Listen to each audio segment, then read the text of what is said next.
Hello everyone and welcome back to Seduce Me. We've just got in the car and our dad wants to speak to us after hitting us around the face. Let's see how this goes, shall we? As I got into the car, I noticed my dad looked troubled, clutching at his steering wheel and staring straight ahead as if something was really bothering him. About what happened yesterday. I'm sorry for yelling at you. Does your cheek still hurt? No, it's nothing to worry about. I mean it. I shouldn't have laid a finger on you.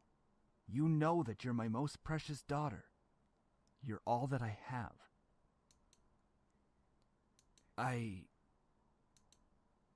Yet he couldn't bring himself to say that he could never say to me for such a long time. I always wanted to hear those words to affirm how he really felt. But I guess even now he couldn't say it to me. I turned my head to look away out the window. There was no point in waiting for something that was never going to come. And like that, he started to drive and the conversation between us ended. I decided to focus my attention on the passing scenery. We were taking the usual route to grandfather's house. It was located within the vicinity of the school's district, but it was still pretty far from the school and from where our house was. He'd always lived alone. He insisted on doing things by himself, even at his age living in such a large house. I wondered, did he pass away with no one at his side? As well, it sounded so lonely and sad. It was strange that he decided on living all alone in this large estate. If anything, he could have lived with us. Though he and my father probably wouldn't have given each other the silent treatment the entire time. Maybe living alone was preferable to that. I actually hadn't visited him for quite a while. Visits to his house were most frequent when I was a child, and I'd grown up long since then. The last time I visited, I thought he looked just as usual. He was happy and healthy. But things change. In the back of my mind, I knew that he would have to leave one day. It wasn't like humans could live forever. So why did my heart feel so heavy? The car ride was mostly spent in silence until we spoke up again. How was school? Maintaining your grades, I hope. Yeah, I've been trying my best so far. Trying? That's not really doing the best you can, is it? With my father, only some words I said were filtered through his ears. It was difficult to keep up a conversation without eventually talking about academics or my future, even if it was something loosely based on it. He always found a way to interrogate it whenever we talked. Anyway, your belongings are in the trunk. There isn't a lot, so I'm sure you can manage bringing them inside the house. After all, you are on the road to being independent now. He's so fucking rude. Like, you're my dad. You're acting like an absolute asshole. Just fucking at least carry my bags. Yes, I can manage on my own. The usual silence resumed between us. I wasn't really sure what to say around him, especially when most of the time we didn't share the same opinions. One question did linger in my mind, though. If he was going to justify acting so nonchalant at grandfather's funeral, I had the right to at least know why. Let's just leave it alone because he's already hit me in the face, so I don't want to get hit again. There was no use talking to him about this. It would be like reopening a wound or reapplying a bruise. I sighed. He gave me a side glance out of curiosity, but didn't pursue it further. Typical. I leaned against the car door and stared out the window. I really couldn't think, what would this place be like? I had been to my grandfather's house before, but it was one thing visiting, and this was another thing actually living there. How would I manage to actually live without any training to really care or anything, really? Because, I'm going to be living alone. How old am I anyway? I haven't even gone to college yet. I knew that naturally the bills would be paid by my parents who inherited grandfather's stocks at the corporation, but I never lived independently before. Thinking about it made me feel like some kind of bird being pushed out of a nest. Though I was technically an adult, I felt unprepared and a bit daunted at the prospect of actually moving into a new place. Most people my age would be ecstatic moving out. After all, it would be a symbol of some kind of change in their lives, like being on the road to independence. But I felt like it was something and nothing of a sort. I really hoped I wouldn't let my parents down. I wouldn't want to let my grandfather down.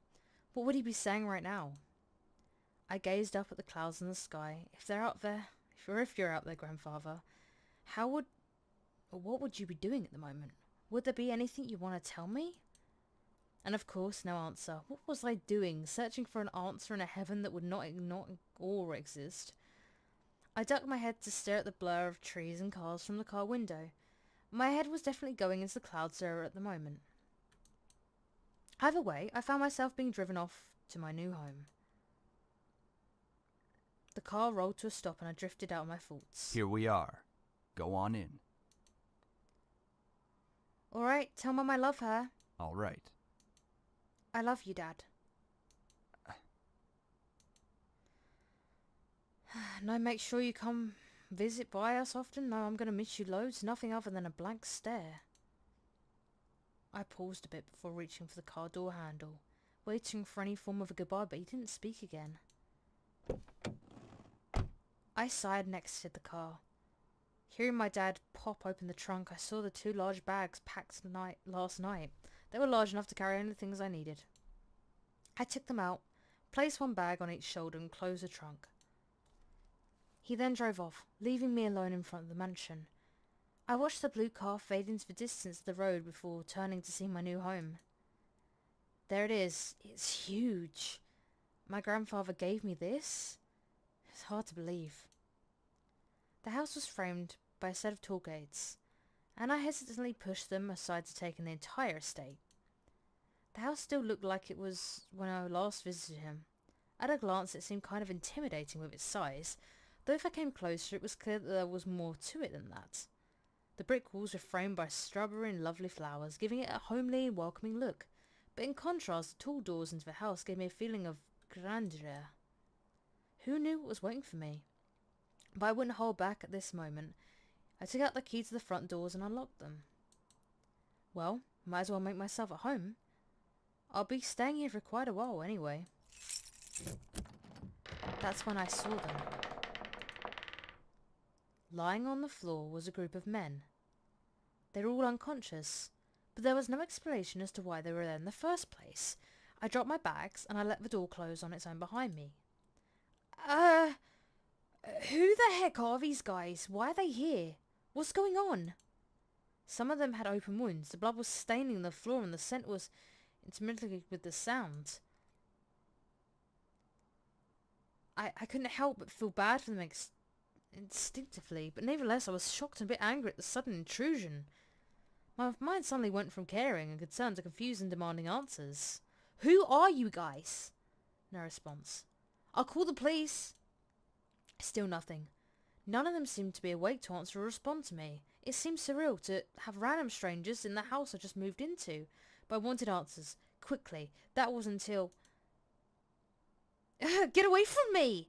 Woman, you're going to let me kiss you. I couldn't believe it myself. Within a mere blink of eye, one of the men went from lying on the floor to being right in front of my face. What was even more odd was the fact that I felt serene and calm about it. Slowly, a desire burned from my chest, telling me to accept his kiss even when my mind vehemently refused.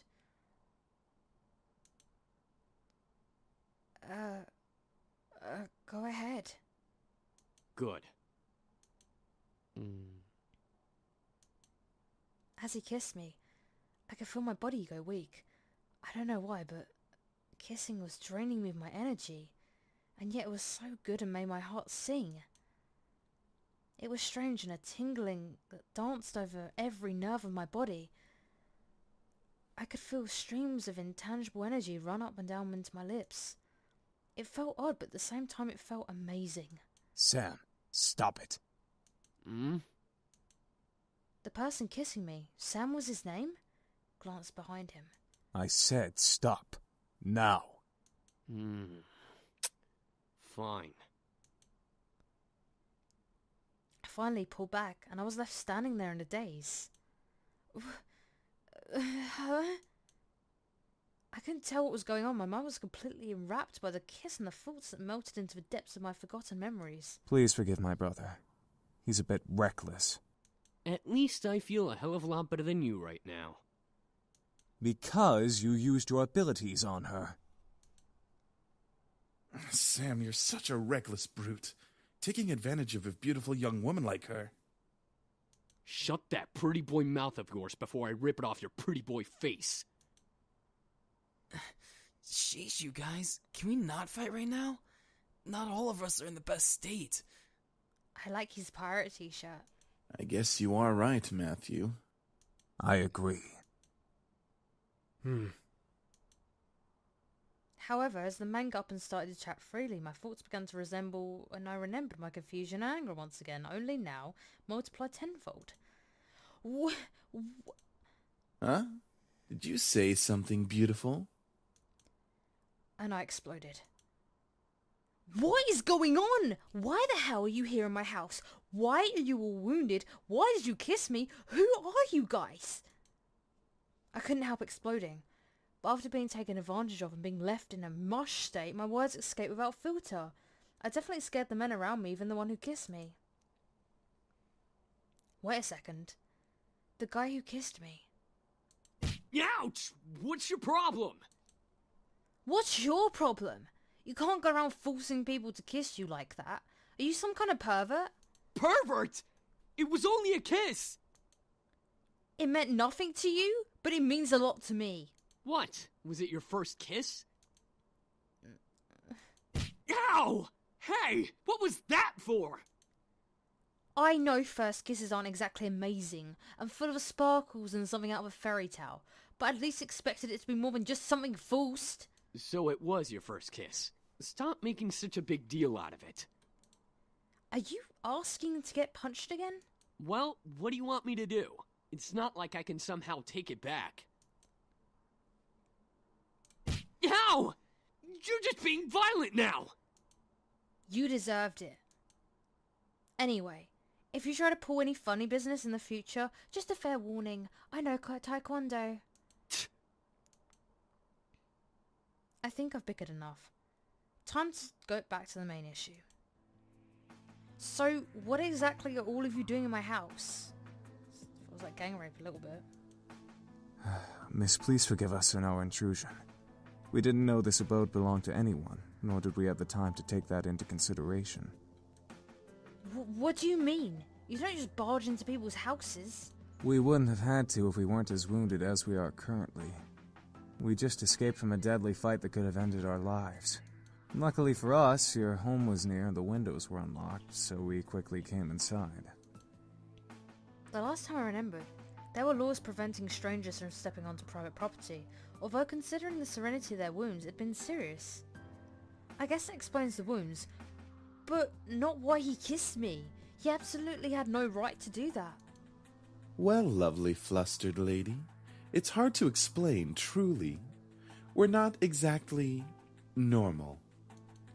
Not normal? What are you guys, demons or something? I asked, almost jokingly, but the boys seemed to question and take my question differently.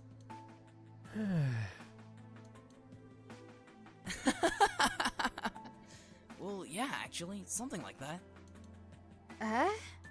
We're incubi, miss. Demons who consume and use sexual energy of humans to survive. Incubi? Incubi? Incu-who? The fabled demons that existed to haunt humans and make them sex-crazed monsters. The mythical beings that could look like anyone just to get into your pants. The imaginary monsters you only see in movies or on TV? Hello? Did you hear him? We're telling the truth. Do you think she's still processing it? Yes, and she'll understand right about... Right. It was funny while it lasted, but it's time to cut the joke short. Incubus don't exist. There was no way they existed. That would be practically impossible. Ahem. Incubi is the correct plural form. And yes, we do exist. Prove it. As soon as the words left my mouth, I instantly regretted them. Very well. Eric, go ahead. Very well. My sweet, you're so tempting with such non-belief. Let me ease your mind with a tender kiss. I promise you'll enjoy every minute of it, and maybe you'll even want more. What? Once again, I was lost in a pool of calm and serenity, staring into Eric's eyes. I felt waves of heat course through my chest and onto my face, painting my cheeks red in their wake. I couldn't help but nod and agree to his offer. Yeah. Okay.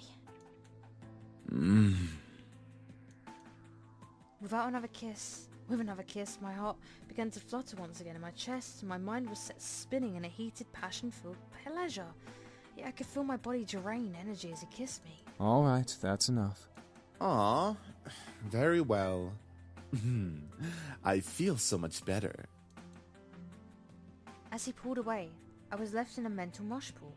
I felt weak in the knees, despite my will demanding me to stand straight in front of the boys. The world around me began to spin as I tried to speak. I think I'm going to... Ah, where are our manners? I'm James, and these are my brothers, Sam, Eric, Matthew, and Damien. Miss, are you okay? Shit. She fainted. I couldn't believe it. Incubi real? It all spun around my head until I saw only black. Well, we're going to leave that episode here. Thank you so much for watching, and I hope to see you guys again soon, and I've enjoyed playing this game. Bye-bye.